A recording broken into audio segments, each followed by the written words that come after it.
இந்த சேனலுக்கு புதுசுன்னா இந்த ரெட் கலர் சப்ஸ்கிரைப் பட்டனை கிளிக் பண்ணிடுங்க. கூடவே பெல் ஐக்கானை கிளிக் செஞ்சுருங்க. அதில் உள்ள ஆல் ஆப்ஷனில் செலக்ட் பண்ணிடுங்க. சரி வாங்க இப்போ வீடியோக்குள்ளே போகலாம். ஹாய் ஃப்ரெண்ட்ஸ், நான் உங்கள் கிஷான் ஜெனரல். இன்றைக்கி நம்ம இந்த பதிவில் காலையில் எழுந்த உடனே வீட்டு கதவை பின்பக்கம் திறக்கிறதா முன்பக்கம் திறக்கிறதான்னு அப்படிங்கிறதையும் சில முக்கியமான தகவல்களை பற்றியும் இந்த பதிவில் பார்த்துருவோம். என்னுடைய சப்ஸ்கிரைபர் ஒருத்தர் அபிராமி ஆராதனான்றவங்க வீட்டு வாசல் பின்பக்கம் முதல்ல திறக்கிறதா முன்பக்கம் முதல்ல திறக்கிறதான்ற கேள்வியை 1 வீக் பிஃபோர் கேட்டிருந்தாங்க. அவங்களுக்கான பதிவு தான் இது. இப்போ முழுமையாக பார்த்துருவோம் ஃப்ரெண்ட்ஸ். பொதுவாகவே வீட்டு கதவை தினமும் காலையில் திறக்கிறதுக்கான வழிமுறைகளை பற்றி பார்ப்போம். முதல்ல நீங்கள் காலையில் எந்திரிச்ச உடனே உங்களுடைய கைகளில் கடவுள் இருப்பதா ஐதீகம். உள்ளங்கையை நீங்கள் பார்த்துருங்க, ஃபஸ்ட்டு பாயிண்ட்டு. 2வது பாயிண்ட்டு, தனி வீடு அப்படின்னு இருந்துச்சுன்னா காலையில் எழுந்தவுடன் முதலில் பின்புற கதவை திறந்துட்டு வீட்டின் முன்பக்க வாசலை திறங்க. 2 கைகள்னாலையும் திறக்கணும். சப்போஸ் எனக்கு கொல்லைப்புற கதவு இல்லை அப்படின்னா நீங்கள் ஜன்னலை திறங்க. இந்த மாதிரி திறப்பதன் மூலமாக உங்கள் வீட்டில் உள்ள எதிர்மறை சக்திகள்லாம் வெளியே உடனே போயிடும்னு சொல்லப்படுது. வீட்டில் நீங்கள் ஃபஸ்ட்டு பின் கதவு அல்லது கதவு ஜன்னல் கதவை திறந்துட்டு அதுக்கப்புறம் முன்கதவை திறக்கையில் உங்கள் வீட்டில் நிரந்தரமாக லக்ஷ்மி வாசம் செய்வாங்க. அதுவும் நீங்கள் வாசல் கதவை திறக்கையில் 2 வாசல் கதவு இருந்தால் ரொம்ப நல்லது. ஐயையோ அந்த மாதிரி இல்லையே, ஒரு வாசல் கதவு தான் இருக்குது அப்படின்னில 2 கையையும் யூஸ் பண்ணி வெறும் கையோடு திறங்க. சில பேர் செய்கிற முக்கியமான தவறு என்னென்னா, காலையில் எழுந்திரிச்ச உடனே கோலம் போட போகிறோம், கையில் முரத்தையும் தண்ணி தெளிப்பானையும் எடுத்துகிட்டு, அதாவது ஒரு பக்கெட்டில் வாட்டரையும் எடுத்துகிட்டு போவீங்க. அந்த மாதிரி போகாதீங்க. 2 கையையும் வச்சு எம்டியாக வச்சு கதவை திறந்தால் மகாலட்சுமி நிரந்தரமாக வாசம் செய்வாள்னு சொல்லப்படுது. மேலும் எண்ணற்ற குறிப்புகள் இந்த பதிவில் பார்த்துருவோம். இப்போ நீங்கள் காலையில் எழுந்திரிச்சு 2 கைகளையும் உள்ளங்கைகளையும் பார்த்துட்டீங்க. அதுக்கப்புறம் கதவு பக்கத்தில் வந்து கதவை நீங்கள் பின் கதவை திறந்துட்டீங்க. இப்போ முன் கதவை திறக்க வந்துட்டீங்க. வந்து 2 கைகளாக திறந்துட்டீங்க. அதுக்கப்புறம் நீங்கள் கோலம் போட்டு மகாலட்சுமியை வரவேற்கிறது ரொம்ப நல்லது. அதாவது நீங்கள் என்ன பண்ணணுன்னா, ஸ்கூல் லஞ்சு டிஃபன் அப்படின்னு நிறைய வேலைகள் இருக்கும், எப்பயுமே அவசரமாக இருக்கும். அதனால் இந்த மாதிரி 2 கைகள்னால் திறந்துடுங்க. நீங்கள் தயவு செஞ்சு துடைப்போம் தண்ணீர் இதெல்லாம் கொண்டுட்டு வந்து திறக்காதீங்க. ரைட் ஹேண்டில் புஷ் பண்ணி திறக்கிறது ரொம்ப நல்லது. நீங்கள் மொபைல் காலையில் எந்திரிச்ச உடனே எடுத்தீங்கன்னா மொபைலை எடுத்து வச்சுட்டு வாங்க. இந்த மாதிரி நீங்கள் ஃபாலோ பண்ணிக்கிறங்க. அதுக்கப்புறம் வாசல் கதவை திறந்த பிறகு தலைமுடியை லைட்டாக கோதிக்கிறங்க. அதுக்கப்புறம் பொட்டு இருக்கான்னு பார்த்துக்கோங்க நெத்தியில். இதெல்லாம் மகாலட்சுமி நம்ம எதுக்க நம்ம வரவேற்கையில் நம்ம இந்த மாதிரி நீட்டாக இருந்து வரவேற்கணும். அட்லீஸ்ட்டு குளிக்கட்டினா கூட பரவாயில்ல. முந்தி காலத்துலலாம் காலையில் எழுந்திரிச்சோன்னா பெண்கள் குளிக்காமையே வரமாட்டாங்க வெளியே. இப்போல்லாம் அவசரத்தின் காரணமாக குளிக்காமல் வர்றாங்க. அட்லீஸ்ட்டு தலையை நல்லா கோதி விட்டு மேலே ஒரு பொட்டு இருக்கான்னு பார்த்துக்கிறங்க ஃப்ரெண்ட்ஸ். அதுக்கப்புறம் வாசல் கதவை திறந்தீங்கன்னா மகாலட்சுமி உங்கள் வீட்டில் கண்டிப்பாக வருவாங்கன்னு சொல்லப்படுது.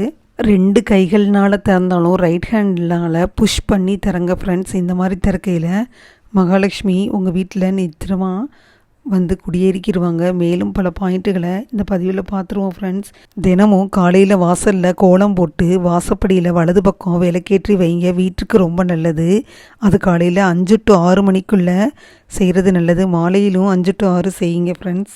வீட்டில் அதிகாலையில் கடவுள் தோத்திர பாடல் ஒளிநாடாவாக போட்டு கேளுங்க. அது வீட்டுக்கு ரொம்ப சக்தியை கொண்டு வரும். வெள்ளிக்கிழமையில் கல்உப்பு வாங்கிருங்க ஃப்ரெண்ட்ஸ். இது லக்ஷ்மி கடாட்சம் பெருக மற்றும் வெள்ளிக்கிழமைகளில் கீரை சமைச்சா நல்லது. குழந்தைகளுக்கு சின்ன ஸ்லோகங்களை சொல்லிக் கொடுங்க. மற்றும் குழந்தைகள் காலையில் குளித்தவுடன் பூஜை அறையில் நிற்க வச்சு கடவுளை வணங்க சொல்லுங்கள் ஃப்ரெண்ட்ஸ். குழந்தைகளுக்கு உங்கள் வழக்கப்படி நெற்றியில் அதாவது என்ன திருநீரோ குங்குமமோ சந்தனமோ வச்சுக்கிற கற்றுக் கொடுங்க. வளர்ந்த குழந்தைகளுக்காக இருந்த வீட்டில் உறவினர் யார் வந்தாலும் அவர்களை வரவேற்று தண்ணீர் கொடுக்க சொல்லிக் கொடுங்க. பள்ளியிலிருந்து வந்துச்சுன்னா குழந்தைகளுக்கு கைகால் முகத்தை கழுவ சொல்லுங்கள். வீட்டில் பெரிய பிள்ளைகள் பெரிய பெண் குழந்தைகள் படிச்சுக்கிட்டு இருந்தாங்கன்னா நல்ல ஞாபக சக்தி வர்றதுக்காண்டி ஹயக்ரீவர் மந்திரத்தை சொல்லிக் கொடுங்க. வியாழக்கிழமைகளில் ஏலக்காய் மாலை ஹயக்ரீவருக்கு சாத்தி நெய் தீபம் ஏற்றி வழிபட்டால் நல்ல பலன் கிடைக்கும். இது எங்களோட அனுபவம். ஏலக்காய் மாலையை ஹயக்ரீவர் சந்நிதியில் இருந்தால் சாற்றலாம். இல்லாதவங்க வீட்டிலையே 7, 9, 11, 13 வாரங்கள் இந்த மாதிரி செஞ்சால் குழந்தைங்க நல்லா படிக்கும். வாசலில் பசு வந்தால் அரிசி வெல்லம் கொடுங்க. தினமும் காலையிலையும் மாலையிலையும் விஷ்ணு சகஸ்ர நாமத்தை வீட்டில் ஒலிக்க விடுங்க. காலையில் வீடு பெருக்கும் பொழுது வீட்டில் உள்ளிருந்து தான் வாசலை பெருக்கணும். மாலையில் நீங்கள் வீடு பெருக்கையில் நுழைவாசலில் இருந்து வீட்டை உள்நோக்கி பெருக்கணும். இந்த மாதிரி ஒவ்வொரு சாஸ்திரமாக இருக்குது. இரவு நேரங்களில் கடையில் நீங்கள் உப்பை வாங்கக்கூடாது. யாருக்காவது உரைமோர் கொடுக்க நினச்சிங்கன்னா இரவில் கொடுக்கக்கூடாது, பகலில் தான் கொடுக்கணும், இரவில் கொடுக்காதீங்க. அவர்கள் வீட்டு பாலை கொண்டு வர சொல்லிவிட்டு அதுக்கப்புறம் நீங்கள் உரை ஊற்றணும். வீட்டில் வரும் சுமங்கலி பெண்களுக்கு குங்குமம் கண்டிப்பாக கொடுக்கணும். இந்த மாதிரி கொடுத்தா ரொம்ப நல்லது. பெண் குழந்தைகள் செவ்வாய் வெள்ளிக்கிழமைகளில் எண்ணெய் தேய்த்து குளிக்கணும். ஆண் குழந்தைகள் புதன் சனிக்கிழமைகளில் எண்ணெய் தேய்ச்சி குளிக்கணும். மாதம் உங்களுக்கு சம்பளம் வந்ததும் உங்கள் குலதெய்வத்திற்கு உங்களால் முடிந்த பணத்தை உண்டியலில் வச்சு போட்டு பாருங்கள், அது ரொம்ப நல்லது. அதுக்கப்புறம் குலதெய்வ உண்டியலில் சேர்த்துருங்க, இது உங்கள் குடும்பத்திற்கு நல்லது. தினமும் வாசலில் என்னென்னா நாய் நின்றுக்கிட்டு இருந்துச்சுன்னா பிஸ்கெட் கொடுங்க. வீட்டை விட்டு ஏதாவது நல்ல காரியங்களுக்கு நீங்கள் கிளம்புனீங்கன்னா வீட்டு பூஜை அறையில் விளக்கேற்றிருங்க. தினமும் சமையல் முடிஞ்ச உடனே கடவுளுக்கு படைச்சிட்டு காகத்துக்கு வச்சுட்டு அதுக்கப்புறம் நீங்கள் சாப்பிட்டா நல்லது. பொதுவாகவே குளிச்சுட்டு சமையல் செஞ்சால் இந்த மாதிரியெல்லாம் செய்ய வாய்ப்பு இருக்குது. தினமும் இரவில் மறுநாள் என்ன சமைக்கணுன்றத யோசனை பண்ணிக்கிறங்க, தீர்மானிச்சுக்கிறங்க. குறிப்பாக பீன்ஸ், அவரைக்காய், கீரை, கோஸ் இந்த காய்கறிகளை மட்டும் நீங்கள் நாளே ரெடி பண்ணிடுங்க.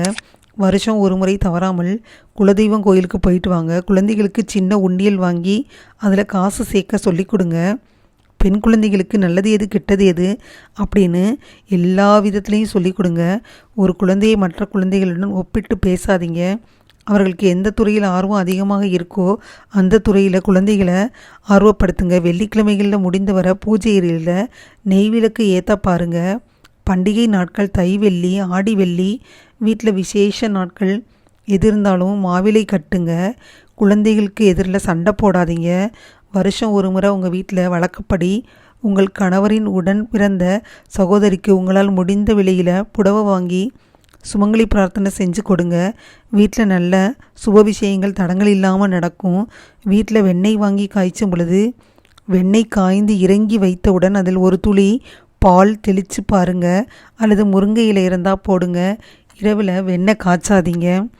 இவற்றையெல்லாம் நீங்கள் கரெக்டாக கடைப்பிடிச்சிட்டு வந்தீங்கன்னா உங்கள் வீடு சுபீட்சமாக இருக்கும்னு சொல்லப்படுது. மேலும் மகாலட்சுமி நிரந்தரமாக வாசம் செய்வாள்னு சொல்லப்படுது. இது வரைக்கும் இந்த பதிவில் வாசல் கதவை எப்படி திறக்கணும், அதுக்கப்புறம் சில எக்ஸ்ட்ரா டிப்ஸ் எல்லாம் பார்த்தோம். அபிராமி ஆராதனா இவங்க கேட்டிருந்தாங்க என்னட்ட. இந்த பதிவு உங்களுக்கு ரொம்ப யூஸ்ஃபுல்லாக இருக்கும்னு நினைக்கிறேன். இந்த பதிவு உங்களுக்கு பிடிச்சிருந்தா லைக் பண்ணுங்கள். மறக்காமல் கிசான் ஜெனரல் சேனலை சப்ஸ்கிரைப் பண்ணுங்கள். கூடவே அந்த பெல் ஐக்கானை கிளிக் பண்ணுங்கள். தேங்க்யூ ஃபார் வாட்சிங். Thank you friends. பை. அடுத்த வீடியோவில் பார்ப்போம்.